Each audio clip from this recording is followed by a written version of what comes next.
full screen this.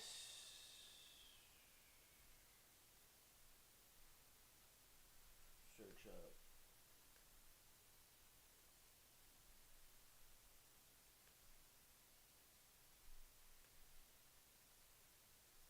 All right, we're live. Awesome. I'm gonna get it up on my screen.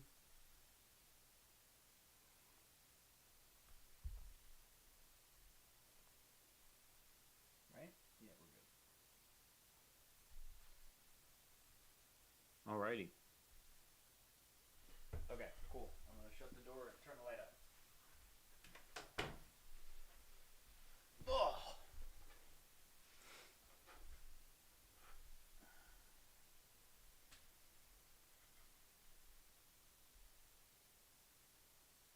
Cool. Okay, so Now we get started. we'll give it a couple more minutes.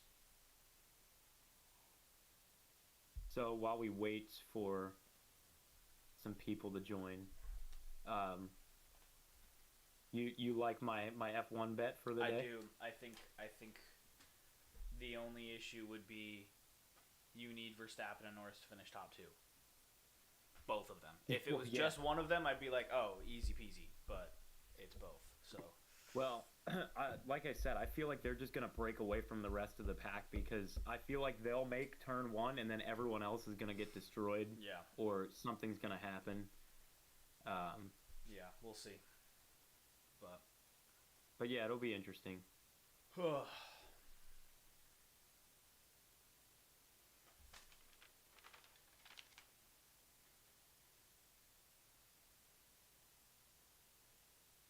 speaking of interesting, you are 5 points ahead of me in the drivers.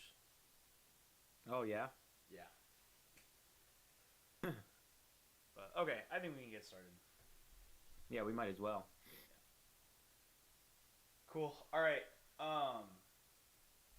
Everybody, welcome. This is our second episode of the Gridiron and Gridlock podcast. I'm Ethan. This is Andrew. Um, Today, I mean, there's a lot happened in the past couple of days in F1, and a lot has happened in the past couple of weeks in NFL. So, no shortage of content. So, do you have anything? Well, I guess we can just start off with, the big race coming up today um, in Austin, Texas at 3 p.m., where Verstappen qualifies at pole position, followed by Norris and then Leclerc. So that should be very interesting today, especially after what we saw uh, during the sprint race yesterday. I was fuming. And the worst part was the way I found out. I read my calendar wrong and I thought the race started at 1:30 Eastern and it started at 1. So I went on to Instagram and I saw, for those of you that didn't watch the race and haven't seen it, I saw both McLarens out at turn 1 and I was like, this has to be a joke. Like, somebody has to be making like an edit of this. And then I was like, oh my god, the race started like 30 minutes ago. I have to hop on quick. So I pulled up YouTube TV. I rewound it to the start of the race. And I mean, I had Courtney next to me. She'll tell you I was not happy. And here's Yeah, and the they're thing. finding ways to blame everybody but themselves. I mean, Piastri never takes self-blame. Mm-mm. I mean, when you watch the video, like there are some people who are like, "Oh, Hulkenberg, I don't think he did anything wrong." No. And then Piastri's like, "Yeah, I got hit. I got a hit or whatever." It's like he's the one that made the aggressive turn. He took the risk. And all they're doing is shooting themselves in the foot because Verstappen finishes first, and that's 8 free points for him basically. Yeah. And I keep seeing all these posts now about how Verstappen is making what was thought to be unthinkable a couple months ago a possible reality, which is insane. If Verstappen wins the championship, I think it will be equal parts Verstappen winning it and McLaren losing it for one of their drivers. Like, I can't take credit away from Max if he wins it. If he wins it, that is insane driving, especially considering the start to the year that he had. But McLaren keeps making mistakes like this. They've done it constantly. They did it last year too when Norris was still in contention for the Drivers' Championship. Zach Brown, I'm sure I'm not the first person to say it, but I'll probably be the first person to say this in a podcast. Zach Brown needs to go. I don't care that he brought McLaren from 2023, worst team on the grid, to 2 Constructor Championships in a row. There is something to be said for that. I will attribute most of that credit to Andrea Stella. I'm not giving it to Zach Brown. Not with the way he's been talking online. You do not say amateur driving from Hulkenberg. 1, he's been in the sport for so long. Amateur drive. That's such a stupid excuse. You cannot call him amateur when he got the tractor of a Kick Sauber to qualify. What was it, 4th? He qualified 4th in the sprint. You can't call that amateur driving. No. He was alongside Piastri before they even started to turn in. Before the apex. Not on the apex, not after the apex. Yep. Before the apex, he was next to Piastri. Piastri was so laser focused on Norris, he swung left really sharp. He didn't look left once. He didn't check his mirror, nothing. And both Hulkenberg and Alonso at that point were on his inside. And I think it was either Russell or Leclerc on the outside of him. Like, it was 4 wide. And Piastri was like, it's the Family Guy meme. The how much signal do I need to turn? None? Okay, I turn now. Good luck, everybody else, right? That's exactly what happened. He was like, Norris. And then he hit everybody. And the stupid thing was, Norris was ahead of him. And I can't believe he got caught up in that. Yeah, that was... Yeah. I mean, it was just crazy. Like, I couldn't watch it live, but I did get a notification on my phone, like, both McLaren's out, lap 1, and I'm like, what? Yeah. What? I'm like, how are both of them out? Like, that's absolutely insane. I know. And then Hulkenberg gets screwed over for something he didn't even really do. So did Alonso. I mean, Alonso was out immediately. Oh, yeah. Alonso was out. Hulkenberg dropped all the way to the back. And, I mean, masterclass from him. He still gained a couple of places after being involved in that. Did you see the quote that Alonso had after the race? He was basically saying that this season was a wash and he's ready for next season. Yeah. Which is interesting considering that next season he's going to have to get used to a whole new car again. Yeah. But, no, I think... Where is he right? I'm looking at the driver. He's 12th in drivers right now. Yeah. Behind Hulkenberg by 1 point. I look... Zach Brown should not be allowed to speak publicly. I think we need to ban him and McLaren needs to have like a press secretary. Yes, right? He needs to have someone hovering over him at all times. He needs like a shot collar. Media training. He needs a shot collar. Every time he says something stupid, you just see, Hulkenberg had some amateur... I think that's what needs to happen. No, I think he needs to stop speaking publicly. And on the level of public opinion / speaking publicly, I have 2 points here, and I am going to go off on a rant. So hop on board, kids. You're buckling for a while. 2 points that are connected but separate. Number 1, public speaking with McLaren. Whatever Oscar Piastri says is gospel to the F1 fan base. Unless you are a Norris fan, you hate him, and so you love Piastri. Whatever Piastri says is absolute gospel. He did not once take the blame for that. Norris has taken the blame for accidents that have both been his fault. He took blame for Singapore, not to butt in, but he took blame for Singapore, even though he didn't even do anything really. Exactly. He had a snap of I guess oversteer technically. Snap of oversteer. I would even argue it wasn't oversteer like Jensen Button said. I would argue Verstappen braked a hell of a lot more than Norris was ready for, and Norris reacted. And he bumped into Piastri. But whatever Piastri says is gospel, and he never takes the blame for anything. Whereas Norris will take the blame even when it's not his fault. He didn't today, and I think that speaks volumes of him being like, this was not my fault, but I'm not going to place blame. Which is good. Because he's damned if he does and damned if he doesn't. You've got a spectrum of gospel and sacrilege, like heretical speak, and this is Zach Brown. He is an idiot and just says whatever comes to his mind no matter how wrong he is. And then you've got Oscar Piastri where he could be right, he could be wrong, it's taken as the Bible. Then you've got the middle, where you've got Norris, who's trying to get both sides of like, okay, he wants to be respectful, he wants to be correct, he wants to not rock the boat. Then he gets called, he doesn't have a championship mentality, he's blah, blah, blah, blah, blah, like he's not a real racing driver. So he's like, okay, let me be confident and maybe say things that are a little out there, but not necessarily untrue. And then they call him cocky, arrogant, belligerent, and so he's like, okay, let me just self-depreciate, and when something happens, I'll take the blame for it. And then he's called a whining child. He is the definition of damned if he does, damned if he doesn't. No matter what he says, the F1 fan base is there with pitchforks and torches to rip him to shreds. And it all started when he called Max Verstappen lucky for having a championship-winning car. I don't think he should have said that. However, so many other drivers have made that exact accusation of Hamilton in the past, and no one's batted an eye. No one has had a problem with it. So I don't know why it's Norris all of a sudden that's the problem. Now, moving on to the... I did see...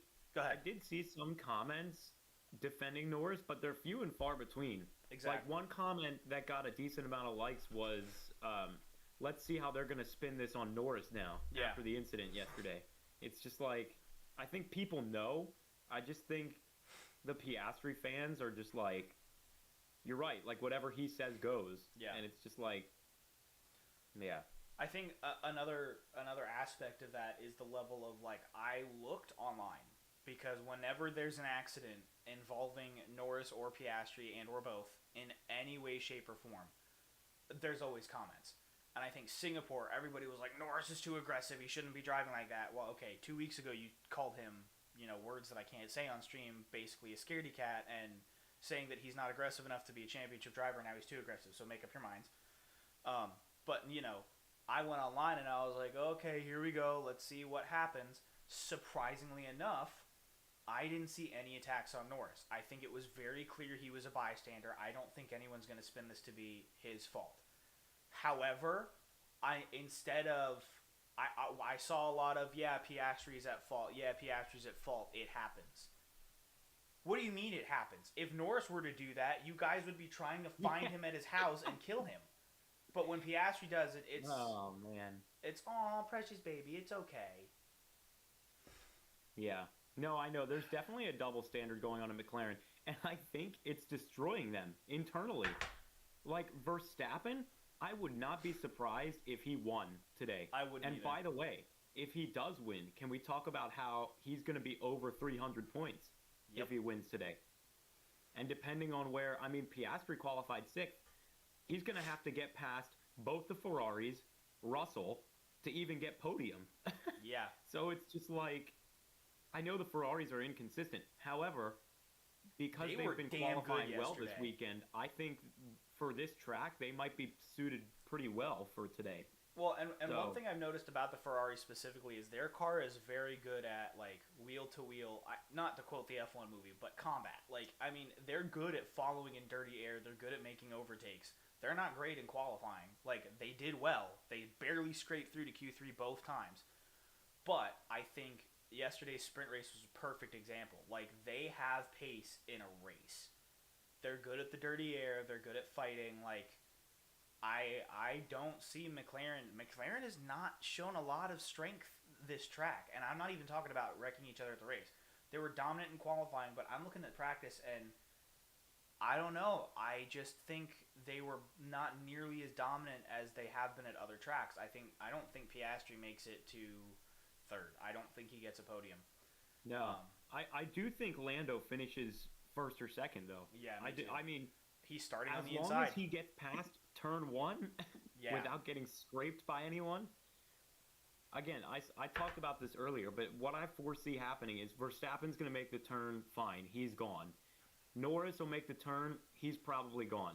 Something is going to happen around P8 or P9, I think, that's going to cause some sort of like I think everybody who qualified top 6 is probably set. Yeah. To finish top 6, barring anything crazy happening. I think the highest chance is one of the Ferraris drops. I think one of the Ferraris will drop. Yeah, isn't Hamilton 5th? I think so. I think Piastri will pass Hamilton, and I could even see Antonelli passing Hamilton. Perhaps. Yeah. If Hamilton has a bad day. but Hamilton hasn't been having very many good days recently, so Yeah. I mean, we'll see what happens there. tomorrow there's going to be a safety car. I'll go as far as to say it might not be turn 1 of lap 1. Turn 11 of lap 1, probably. I think they're going to hit a point where they're like, okay, the start happened. We can be a little more cocky and aggressive now. And I think that's when stuff's going to go down. There will be a safety car today for Yeah, sure. oh, 100%. I'd go as far as to say there'll be 2 safety cars.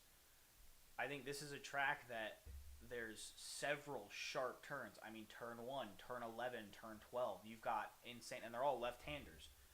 Yeah. You've got insane overtaking points coming off of very long straightaways. Like, I'm thinking from turn 11 to turn 12, you've got that huge back straight.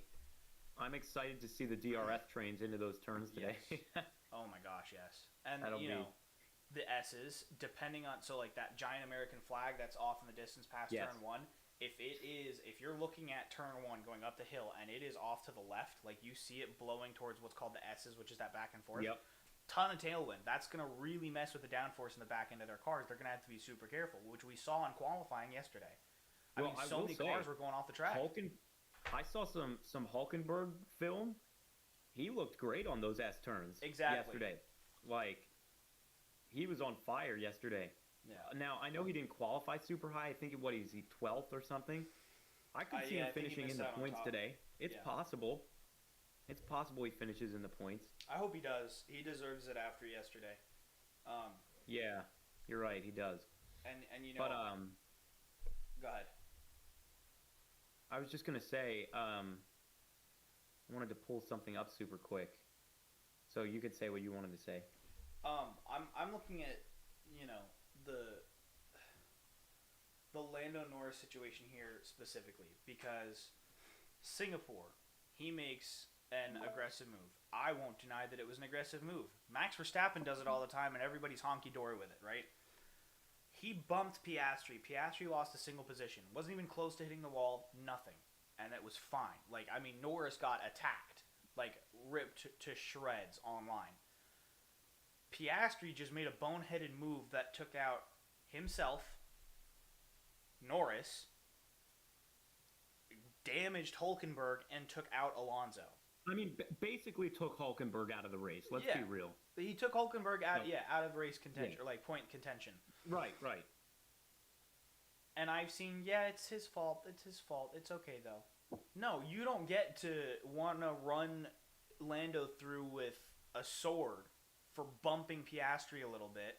Piastri takes out effectively 4 drivers, and it's... Oh, well. What, like, this fan base, I know you're a Philadelphia Eagles fan. You are not part of the group that I'm talking about. This fan base is worse than Philadelphia Eagle fans. They're not, I will say they're not as belligerent as or aggressive as Eagles fans after a loss. But the hypocrisy, the double standards, the lack of knowledge, and the people that will spout at the mouth without watching the race. They watch Drive to Survive and look online, and they're like, oh, here's my opinion, and it's gospel. Like, There's no double-edged sword in Philly. We speak truth about our Mhm. team. Like, if our team's sucking, we will call them out. And with McLaren, it's just like you have two different sides of the sword here. yeah. I used to Crazy. hate Philadelphia sports fans until this year. Being a McLaren fan, I was like, you know what? Philly fans are not that bad. I respect them. They're honest, they stick to their guns, and that's all I care about. But, I see you got the driver So standings. yeah, pulled up. and the reason I pull this up is because look at Verstappen. He's above 280 now, and like Yep. I said, if he wins the race today, he surpasses the 300 mark. Yeah. And I know Piastri is going to get some points today, but I don't see him podium. I don't see him I on the don't either. podium today. I mean, he's 33 points behind Lando. Oh, excuse me. Say he wins the race and Lando, we'll say like second place. He'll Sure. be 24 points behind. Or 26 Which is- points behind. Yeah. Which Like- is with another sprint race coming up, and what? Still 5 more Grand Prix There's left. 2 more sprint races left. Oh, okay. Well, there Yeah. you go. So it's like, Qatar and Brazil both have sprint races. So, like, and I said this last week too. We're coming up on the set of tracks where Verstappen has done very well on in Yes. recent years. Yes. So it's like, this is his wheelhouse coming towards the end, Yep. and I feel like the entire F1 community, unless you're a McLaren fan, wants Verstappen to win this year. Yeah. I've kind of hit the point. Obviously, I would love for Norris to win the drivers. That is my one and only goal. I think with the regulations changing, I don't know if I can comfortably say McLaren will have the edge next year. So I think it's now or never for him. Or at least now or wait a little while. However, if Lando is not going to win the drivers, I don't care who wins as long as Piastri loses. I have hit the point now where Piastri fans have pissed me off so much that even though I liked Piastri as a person up until this year, I'm done with him. Like, especially after Singapore, you whined and cried on the radio. Give me the position back. That wasn't very team-like. And then you took out 4 drivers and it was oopsie daisy. Like, I started to really not like him, and I really do not like his fans. So, if Lando can't win, if something happens and Lando can't win, I want Max. I will be a die-hard Max fan. Now, I will say, let's say Norris passes Verstappen today, and Norris finishes first, Verstappen second. That doesn't mean it's over for Verstappen, because he has those 8 sprint race points, so he would still be gaining on Lando today. And my goodness, he gained a lot of points against Piastri if he finishes the deal today. Yeah. So it's like... I think it's in a perfect world, Piastri comes 5th at best. Because that'll give him, I think, 10 points. Right? 25, 18, 15, 12, 10. Yeah, 10 points. Okay, so that'll put him at 346. Lando wins. Okay, putting him at 339, 7 points down from Piastri. Verstappen comes second, adding his sprint race points. It'll give him a total of 26 points. They already added his sprint points there, I can see. Right? I think they did. They did, yeah. Yeah, they did. So add 25 onto that. That puts it at 306. So you got 306, 339, and then 346. Verstappen is still in it, and if anything, his biggest threat, Oscar Piastri, has gotten infinitely closer to him.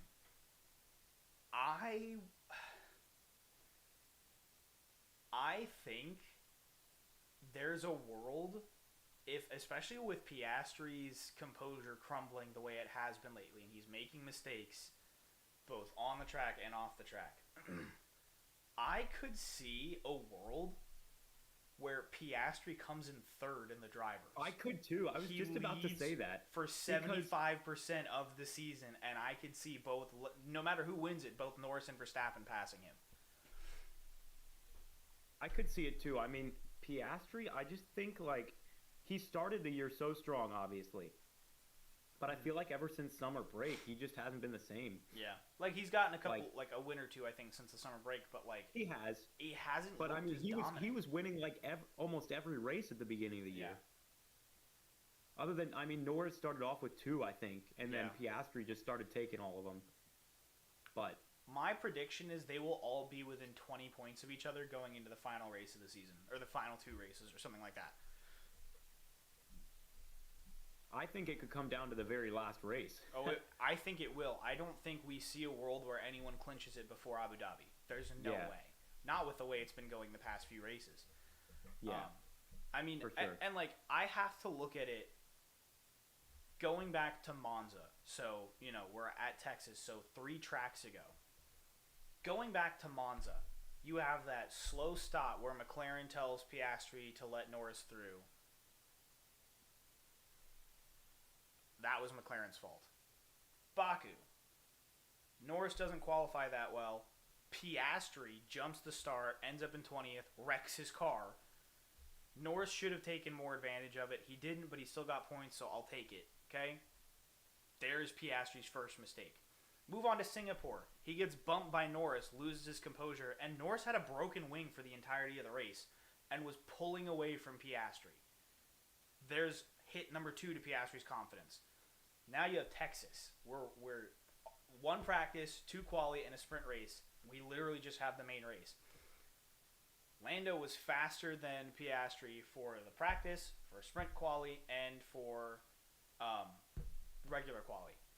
And then in the sprint race, Piastri makes a boneheaded move, spins out, takes out a bunch of cars, including his teammate.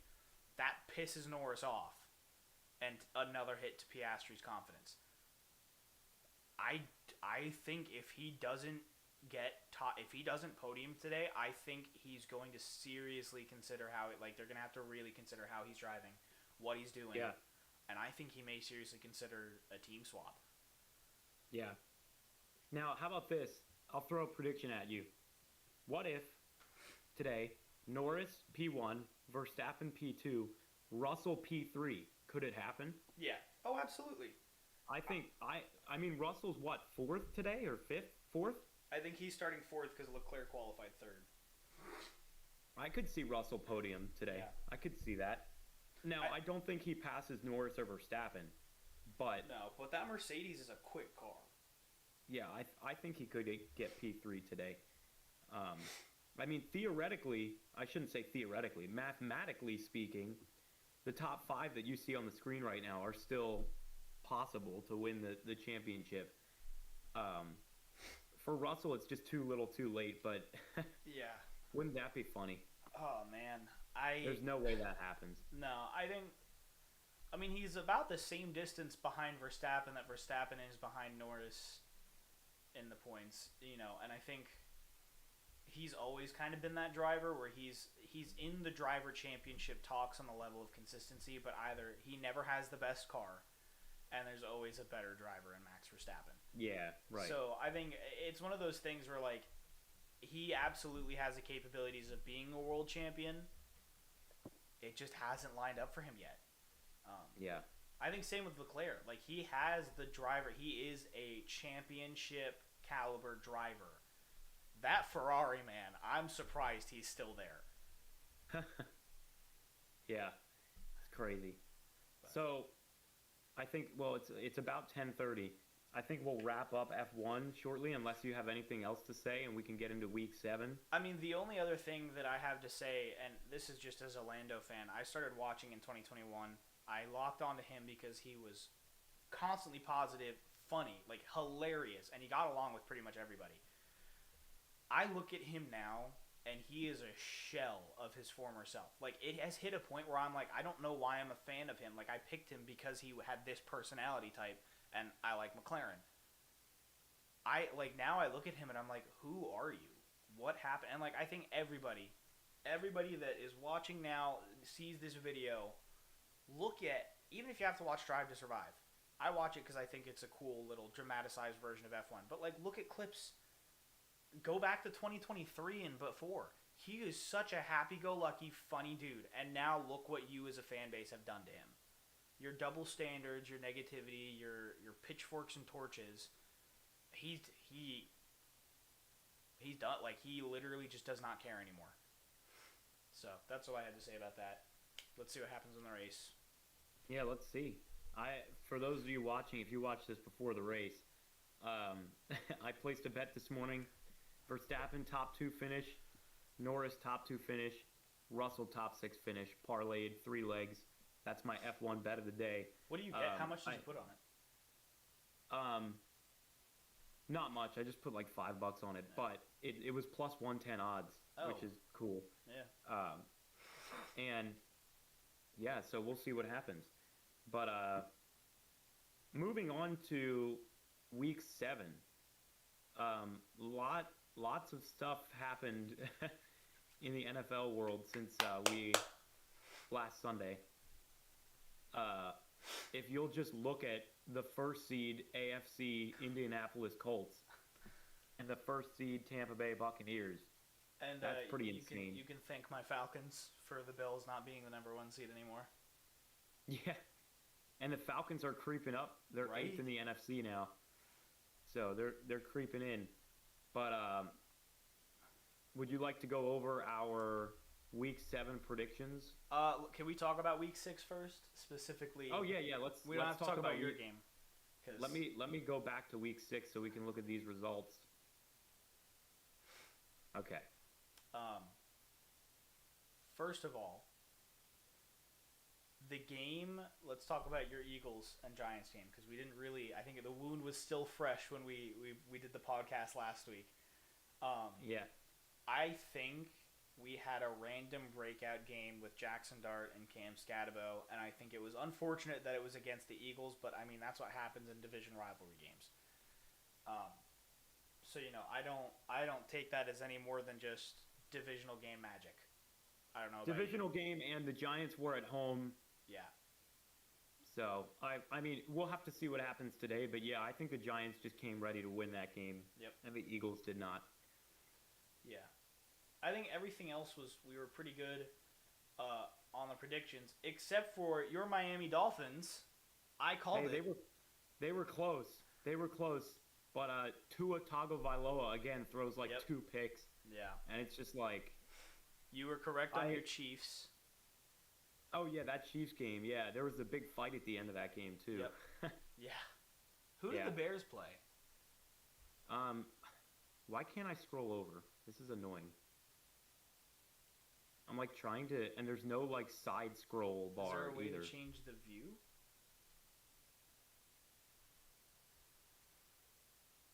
No, that's Oh. that's not Yeah, it. no. All right, whatever.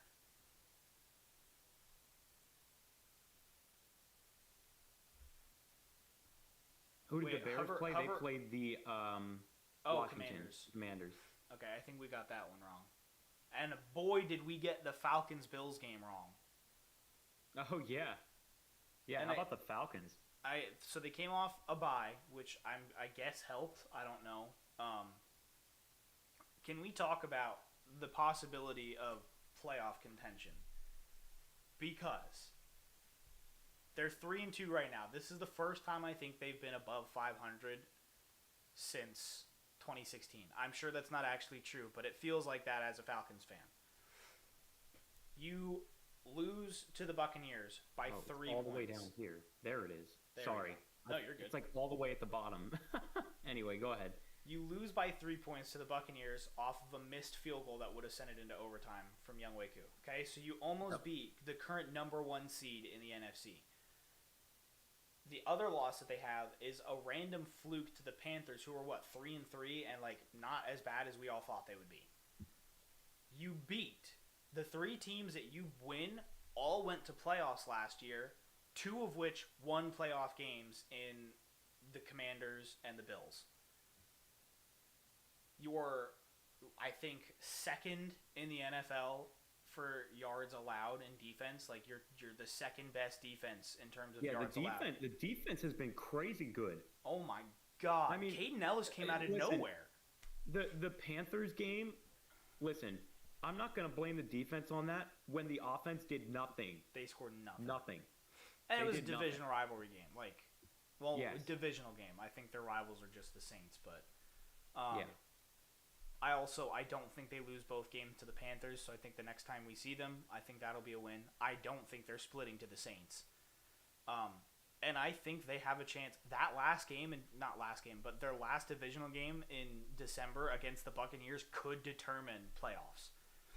I mean, look, even if Atlanta doesn't win the division, if they play like they did against the Bills, I mean, they could get a wild card Yeah. spot. Absolutely. They could. Absolutely. Um, But okay, we can move on to this coming week's predictions. Yeah, let's do that. But I mean, real quick on the last thing, their Falcons, I believe, are second in terms of yards allowed. But I'm pretty sure it's either they're second in yards allowed or second in yards, like in total yards that they have made. I think they're first in one of them and second in the other, yards allowed versus yards obtained. I think if they can keep that up and Michael Penix can play the way he did last week and not against the Panthers, I think we've got a very good shot of making playoffs. We're one spot away right now. We're up against the Niners next week, or literally tonight. So yeah. Yeah, it's still possible for sure. Yep. So moving on to this week, and by the way, if you're in the chat and you want to drop down some topics that you would like us to discuss, True. feel yeah. free to comment. We already did our F1 segment, but if you'd like to talk about something specific with F1, we can certainly circle back. Yeah. But moving on to, how about that Thursday night Bengals-Steelers game? Wow. The battle of the Unks, if you Right? Dude, they got the retirement home up for a quick game of football in the backyard, geriatric football. I will say though, despite the fact that he's about 1,000 years old, Joe Flacco came to play. That He did. was insane. And to be fair, so did Aaron Rodgers, even though they lost. Yeah.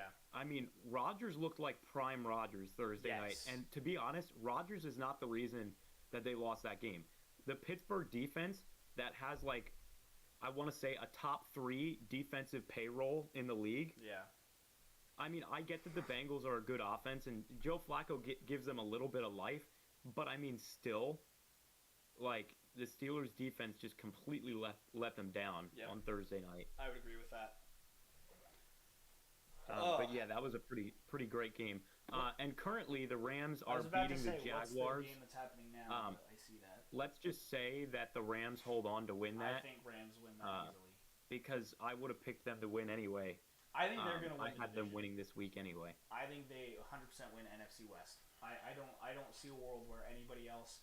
I mean, the Seahawks are looking strong. I think there's a couple of luck factors involved with that. Niners are too broken. I mean, they are that beat up car that you've had since you were 16. That's barely working, but it's getting you to where you need to go. Yeah. I don't see them winning the division either unless everyone's magically healthy and can stay healthy. Well, George Kittle plays tonight, is what I Yeah. heard. I think that'll add a new level. I'm actually and kind of Jawan worried Jennings, about that. if Yeah, I remember was gonna say correctly. they've got 3 players back. I know it's Jennings, Kittle, and there was somebody else, but I can't. I think it was on the defensive side. Warner's out though. That Yeah, makes me he's gone happy. for the year, and so is Bosa. Yep. So their And defense. so you're is not giving going to be Robert what it Saleh was. some, Walmart employees Yeah. on defense. But hey, he's a great defensive coordinator. I know he wasn't great when he coached the Jets, but I feel like he coaches a really good style of defense. Yes, I would agree with that. I will say though, I Yeah. think the Falcons have been very unpredictable. I think they've been just as lethal on the ground as they have been in the air. I mean, Drake London is having an insane year. Bijan Robinson is looking like the offensive player of the year so far. And once Darnell Mooney actually gets healthy, you'll have a 1-2 wide receiver punch. exactly. I think Ray He Ray might play McLeod's always tonight. I been think like he's questionable. I think Ray Ray McLeod's always been like like I never know if he's got like he's had games where he's gotten like 2 touchdowns and a bunch of yards, and he's had games where he hasn't even been looked at. Kyle Pitts is actually getting some targets and some yards this year. I will say this year he's finally being used. I still feel like he's being underused. Oh, I agree with that as well. I think I mean, the dude coming out of college was like insanely good. Like I watched him play at Florida, insanely good. Yes. And the thing is, like, I feel like Arthur Smith just underutilized him, which is funny considering that in that Pittsburgh game on Thursday night, 3 tight ends had all the touchdowns. Yep. Pat Fryermuth had 2 touchdowns, Jonnu Smith had 1, and Darnell Washington had 1. All 3 of Pittsburgh's tight ends had touchdowns, and yet he underutilized Pitts. And Pitts is better than all 3 of them. Welcome to being a Falcons fan. So, All right, so let's drop some predictions, shall we? yes, let's start with the AFC. So we got Patriots at Tennessee today. Personally, I like the Patriots. Drake May's been on a tear. I agree And with that. Mike Vrabel to get revenge on his former team. Yep, I would agree with Patriots. I like New England. The Chiefs are hosting the Raiders today. The Raiders have just been awful this year. I think Chiefs. That. Chiefs at home just makes sense there. Yes. Now, this game's interesting. Miami at Cleveland. Apparently, there's 50 to 60 mile per hour winds today in Cleveland. Yeah, which the Browns will be used to. Well, and that's the thing. I feel like Cleveland's going to win this thing because they have the better ground game with Quinshawn Judkins, the rookie. Yeah. And they're at home. You know, Dylan Gabriel has been serviceable at quarterback. But Tua, listen, Tua on the road in windy weather, I can't trust it. Yeah. I can't trust it. No, I think I would also go Brown. This one was a toss up for me because I think the Dolphins showed sparks of what they used to be last game against the Chargers, but I think there's too many factors going against them when they go Weather to plays a yeah. big part in my decision here, and I will take the better run game and the better defensive line all day. Yep. Now this In a game game is like going to that. be interesting. I think the Chargers Colts game is going to be. This is going to be a good game. I kind of want to give it to the Chargers just because they're at home and they're coming off of a rocky win against the Dolphins. I think the Colts may get complacent, and Daniel Jones, Indiana Jones. I mean, he's doing good, but I don't think he can keep this up for long. Which is interesting because we're like almost halfway through the season, and we're like, oh, he can't keep this up. But I'm going Chargers at home. I don't know about Chargers you. at home. Yeah, I don't know. I lean Colts here. Okay. This So- is one I'm okay either way. I think either way it's plausible. I'm gonna lean. Oh man, Right? this is a really tough one. This is going to be game of the week. I lean towards the Colts only because the Chargers have offensive line issues, Oh yeah. and they are on their third string running back. Yeah. But do I think the Chargers can win? Absolutely. Yeah. But I'm gonna give the edge to the Colts. Yeah. I think that's gonna be a good game. Yep. So, and then we have Panthers at Jets, which honestly sounds like a toilet bowl, but when you think about it, you have the 3-3 Panthers Yep. and the 0-6 Jets. That's what and I was just actually, about to say. I think one Panthers of have the- this. One of the Panthers defensive linemen made a comment the other day, and he was like, I'll be damned if I think the Jets are just going to lay down, because the Panthers were in the same situation recently where they started like 0-6 Yeah. and they fought every single day. So the Jets are going to fight to win this game. However, Garrett Wilson is doubtful for Yep. today, and I don't think he's going to play, which means Justin Fields is throwing to a bunch of No namers. mid receivers. Yeah. Although this Panthers offense is going to struggle against the Jets defense, I think. I don't want but to say this will be a cripple fight. However, it's going to be a very low scoring. Lot of probably field low goals. scoring. Yes, I would agree. I would agree with low scoring. I'm hoping for the Jets. Yeah. I hope want the the Jets Jets get to their win. first win, but I'm going to side with Carolina. Yeah. I'm going to side with Carolina because they get Jalen Coker, their slot receiver, has been out for the year, but he's Yep. finally back tonight. So I'll take the Panthers to win Yeah. that game. Giants coming And off then of a we've got- mini bye. Giants coming off a mini bye at the Broncos. I think the fact that it's in Denver gives Denver the edge. Yeah. Especially with the Giants coming off a really big division win. They're riding sky high. And then they're going to meet the Broncos defense, which is one of the best defenses in the crap, NFL. That defense is so good. I think if the Giants win, I think the Broncos will win this. If the Giants win this, I'm gonna have to completely reevaluate how I look at them as a team. Absolutely. If they win this game, yeah, that you have to reevaluate Yeah. for sure. I would have to reevaluate too. Yeah. And then we've got Texans, Ugh. Monday Night Football, Texans at Seattle I Seahawks. don't want to watch The this Texans game. are coming off their bye week. I'm not watching this game. Like I believed into the hype last year about the CJ Stroud and the Texans, but this year, man, they've been The exposed. Texans have not been the same. I would love to say Texans win this just because I would like to see CJ Stroud play like he used to, and I've never had an issue with the Texans. The Seahawks, however, are looking like a better team overall. I think barely, but they're looking like a better team. I think Seattle wins at home, At home, although yeah. they've had problems at home recently. I do think the Texans are going to put up a big fight. But Seattle at home just makes sense. Yeah. They have to overcome their demons at home. They've Yeah. actually been very bad at home recently, but I will still take them to win that game at home. Yeah. Uh, Yeah. And then moving on to all the NFC matchups, we've got the Eagles coming off their mini bye at Minnesota coming off their real bye. I think Eagles win it. I think they need a revenge game, and I think the Vikings, the 3-2 Vikings, are the perfect team to do that against. Well, talk about a revenge game. We've got Carson Wentz starting again for the Vikings today. Does he have a revenge game against his former team? No, it's Carson Wentz. I hope the Eagles win. Yeah. I'm going to pick them because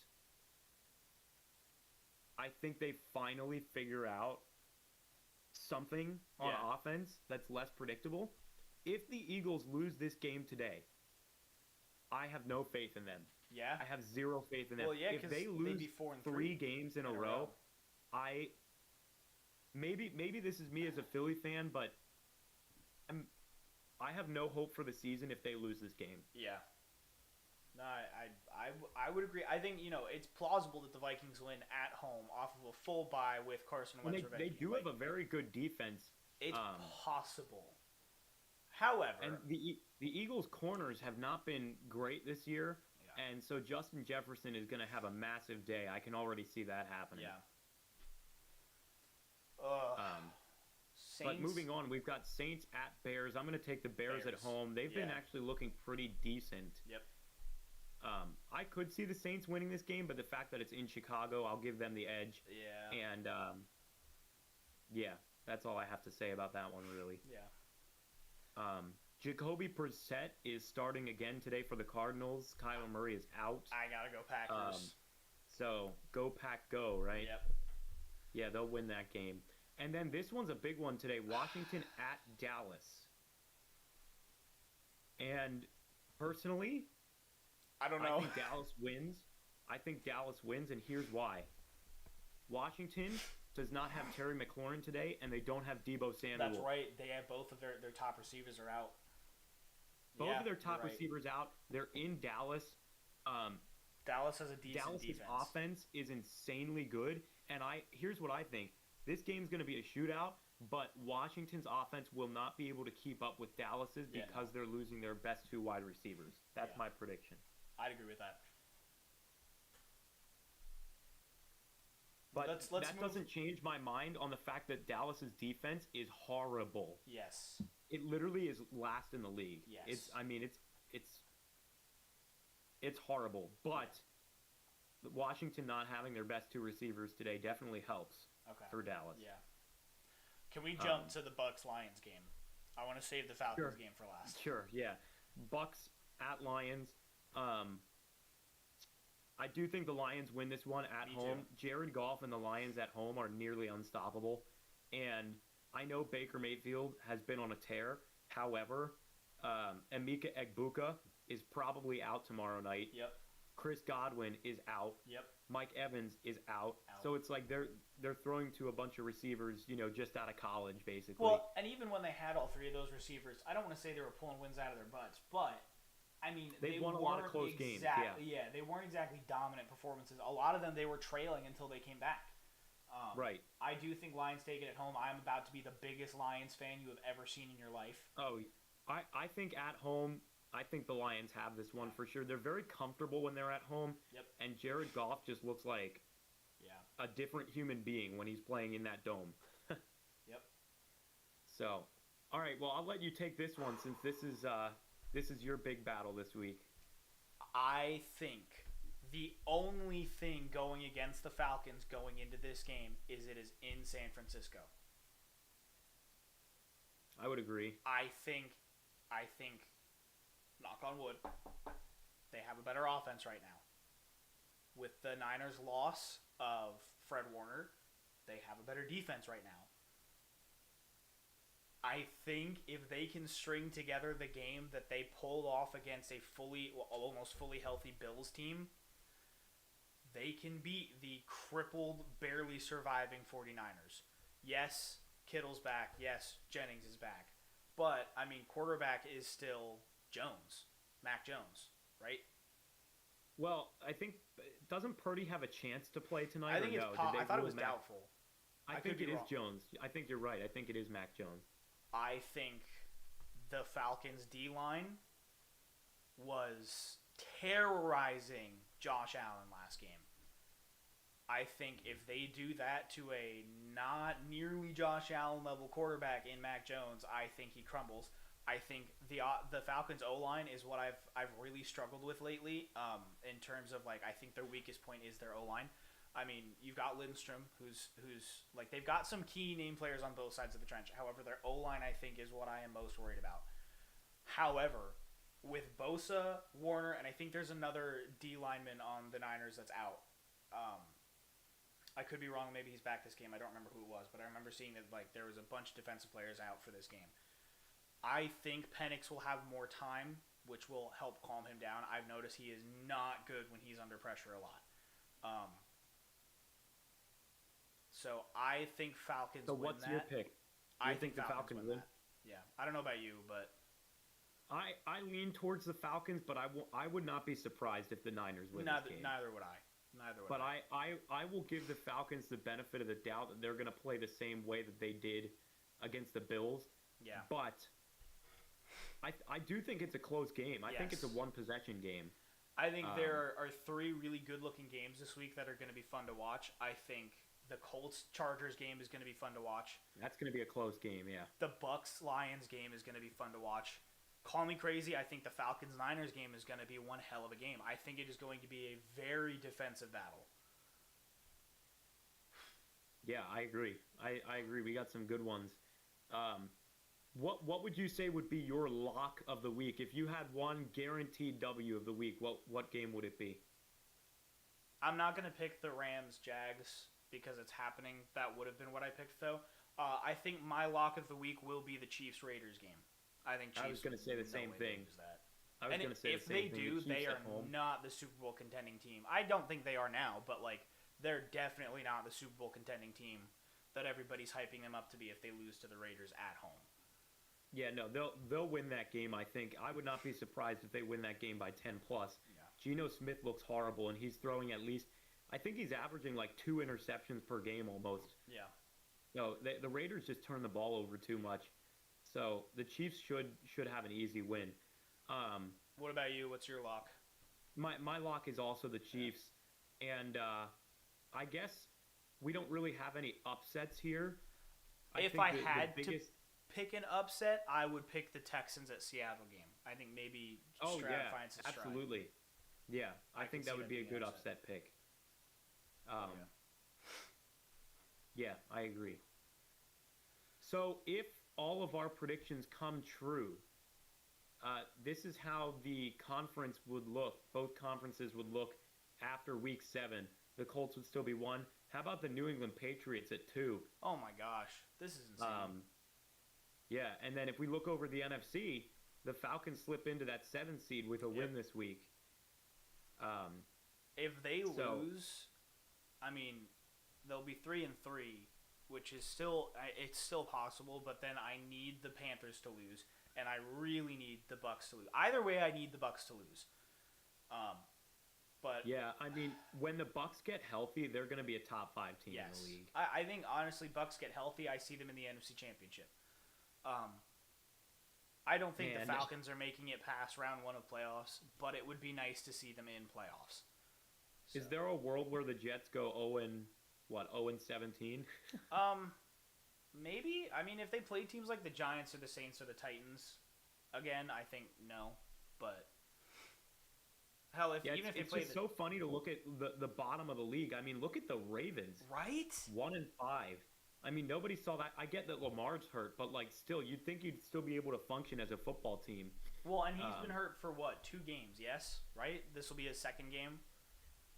Well, they have a bye week this week, but he did not play for 2 games. Yeah, I think. Two and a half games. Which means he went 1-3, right? Like even when the Ravens had him, they were 1-3. Sure. Yeah. What's that about? Yeah, you're right. It's true. I mean, what time do the Bucks and the Lions play? That's Monday Night Football. Oh, so I will be watching that game.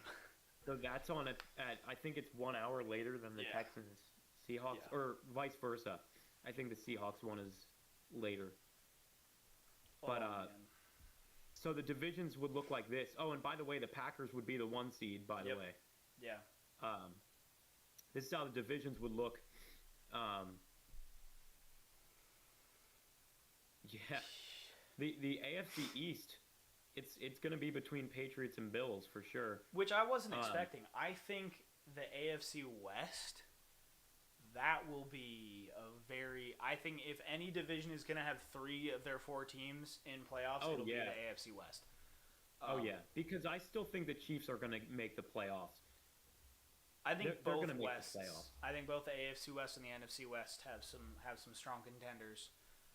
Now, We'll see. if the Steelers would have won Thursday night, they would have been in such a driver's seat to win Yeah. the division. But now, if the Bengals with Joe Flacco start showing this much life, is it possible for the Bengals still? I mean, I think they could still make playoffs. Well, actually, yeah, I think they do because I don't know. I just don't have faith in Aaron Rodgers. Yeah, he looked like primetime Aaron Rodgers, but you I think mean, he's going to boy, that crumble was as the a year goes fluke. on? yeah, And here's the thing, the NFC East, the Eagles need a win today. If they do win today, and then we see the Giants lose, and we see Washington lose, yeah, and Dallas win, I mean, the Eagles would have a nice 2-game cushion yeah. if the Eagles were to win today. So the sky is not falling in Philadelphia No, unless you lose today. yeah. I'm like, And yeah, then the you'll still Sky- have a winning record because they'll be 4-3, but barely a winning record. Right. So, But yeah. So any other last thoughts on NFL? no, that's this about week? it. Great. Well, let's finish off with just some short MLB discussion. Yeah, Dodgers. The Dodgers sweep the Brewers. And honestly, you can check out my most recent video on the channel yeah, where I break down the Dodgers sweeping the Brewers. But I mean, that was not even competitive whatsoever. And it's funny because you said last week at the end of our podcast, I think one of those series will be over, and you were right. yep. You were right about the Dodgers. And I did think the Dodgers would win the series, but I didn't think they'd sweep Milwaukee. I mean, that's crazy. Well, and you know what's funny? I thought the Dodgers would win. I don't follow baseball as heavily, but I did a little bit of research after the podcast, or before last week's podcast, and I thought to myself, you know, if one of the series is going to be over by then, it's going to be Toronto and Seattle. I feel like Toronto is such a powerhouse of a team, and I was like, now not only are they not the team that's done, that's made it to the World Series, they're losing. If they lose Yeah, one more game, they're out. Like, I think. And Seattle, Eugenio Suarez, their third baseman, they traded for him from Arizona Yep. at the trade deadline, and he hits that big grand slam, and it's like Seattle just has a lot of momentum right now. However, I do see Toronto, they could win tonight and force a Yeah. Game 7. Yeah, and Uh, I think if they force a Game 7, no matter which one of them wins Game 7, I don't think they beat the Dodgers. I think if it's going to be and that close, I mentioned too, the Dodgers are just, they're cruising to a World Series win. yeah, And I said this in the video I posted yesterday. I think the MLB needs a salary cap. And people are going to whine and complain, oh, well, it's the owners. They're not spending money. They're not spending, the small market owners, they're not spending Yeah. money. Well, the problem is you have the Dodgers who are just spending so much money. And the thing is, they're making all that money back in merchandise, ticket sales, jersey sales. So no matter how much money they spend, they're making it back and some more just because of the results they're getting. yeah, And I mentioned this, the salary cap is not going to hurt the Dodgers. All it's going to do is help smaller market teams be competitive. That's all it's going to do. yeah. I think and with a that's salary actually cap, a really big. go ahead. Say that again. No, go ahead. That was a really big, like, that's a very controversial take. Is like, oh, the MLB should have a salary cap. My take is the NHL salary cap, NFL salary cap, NBA salary cap. Yep. It's like, and there's so much more parity. But here's the thing: you can still be successful with the salary cap. Look at the Chiefs in the past, like what, 7 or 8 years. Yeah, they've been very dominant. There's a salary cap, but guess what? They're still running the league basically. Yep. You know, up until this year, it started a little shaky, but the Dodgers are going to be just fine because here's the thing: the NBA does it to where yes, there's a salary cap, but once you pass the salary cap, there is a massive penalty. It's called like the luxury tax, Yeah. where you actually have to pay a lot more once you pass the salary cap in taxes. So it's like the NBA still allows you to pass the salary Yeah.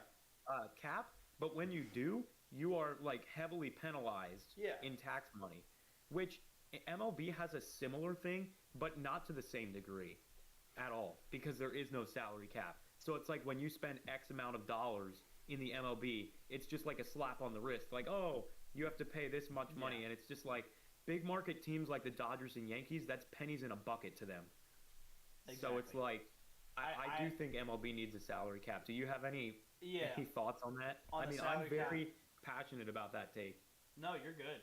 The salary cap, I think, honestly, would have helped the Mets because I look at how much money they spent on Soto.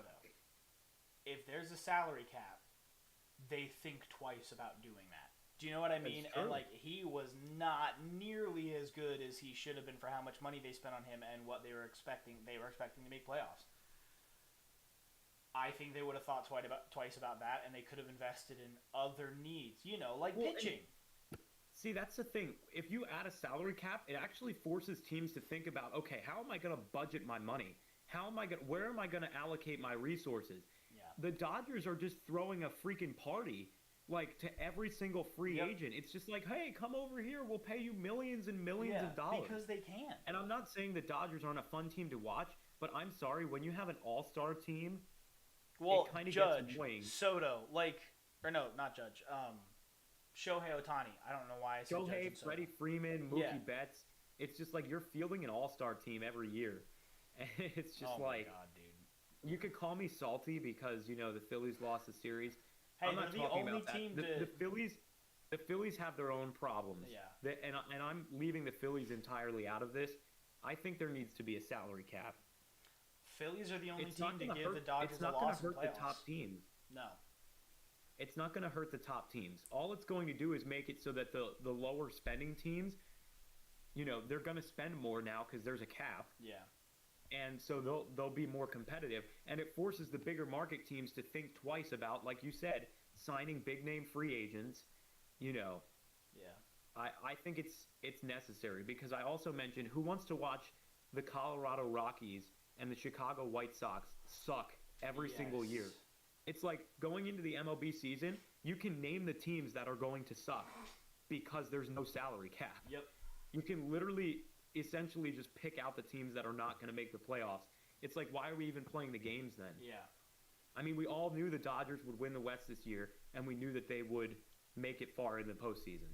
And to anybody saying the Dodgers are not going to win the World Series, I want you to look at the records of the teams that are currently fighting for it. Toronto is currently 5-4 in playoffs. Seattle is currently 6-4 in playoffs. Dodgers are 9-1.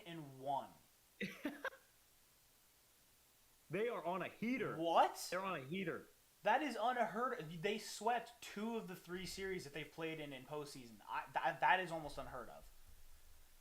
And they lost 1 game to the Phillies. Yep. And that's it. Who are a strong Otherwise- team. And they still won 3-1. I mean, I don't see them losing the World Series. I don't see the Dodgers. There's no way. There's no way. And then after the Dodgers win consecutive World Series, there needs to be a discussion about, because guess what? Guess who's going to be the favorite to win it again next year? The Dodgers. And see, that's the problem with the MLB right now. You can literally pick the team that's going to win it. Yep. And a bunch of Dodgers fans will get mad because it's like, well, we didn't have great pitching this year. We didn't have great pitching. Well, it looks like you figured it out in the postseason. Yeah, anyway.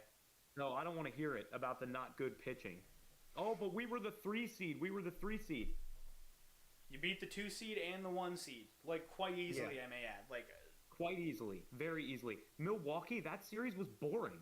Yeah. That series, I didn't watch much of it because it's like, And they I'm going weren't to turn even, on, the Dodgers are going to win every game. they weren't even close. I know one of the games was close in terms of runs, but, The series as a whole was not it even was competitive. just dominance. Utter dominance. Max Verstappen, 2023 season. And that's the thing. You know, the Dodgers, the fans will be like, oh, well, we finished in the 3 seed. Not by much you didn't. You were Yeah. only like 2 games back of the 2 seed. Yeah. And, you know, yeah, it's just the postseason is a different breed for them. And Dave Roberts is a good manager for them. So, like, he knows what buttons to press. Yep. And, you know, but it's like the Dodgers fans, like, oh, our bullpen sucks. Well, guess what? You figured it out. Yeah. Congratulations. And you know what else sucks? I think Mets fans are going to be against the salary cap because they know that the Mets can spend as much money as they want, but they're not spending it on the right people. They need pitchers. Yeah, Like, the Mets have desperately. really big pitching problems. Really big pitching problems. Well, ever since it was DeGrom and Scherzer, I remember when they had both of them, they were the most feared pitching squad. Well, yeah, and then they beat the Padres, right? Yeah. In that wild card series a couple Yeah. years ago.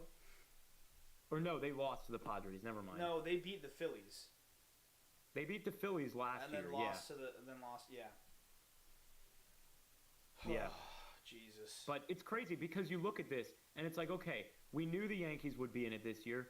Yep. The Blue Jays were kind of a surprise, so good for them. I will say the American League was more of a surprise. Yes. But I mean, come on. The National League, we all knew the Phillies would be here. We Yep. all knew the Dodgers would be here. We all knew the Padres would be here.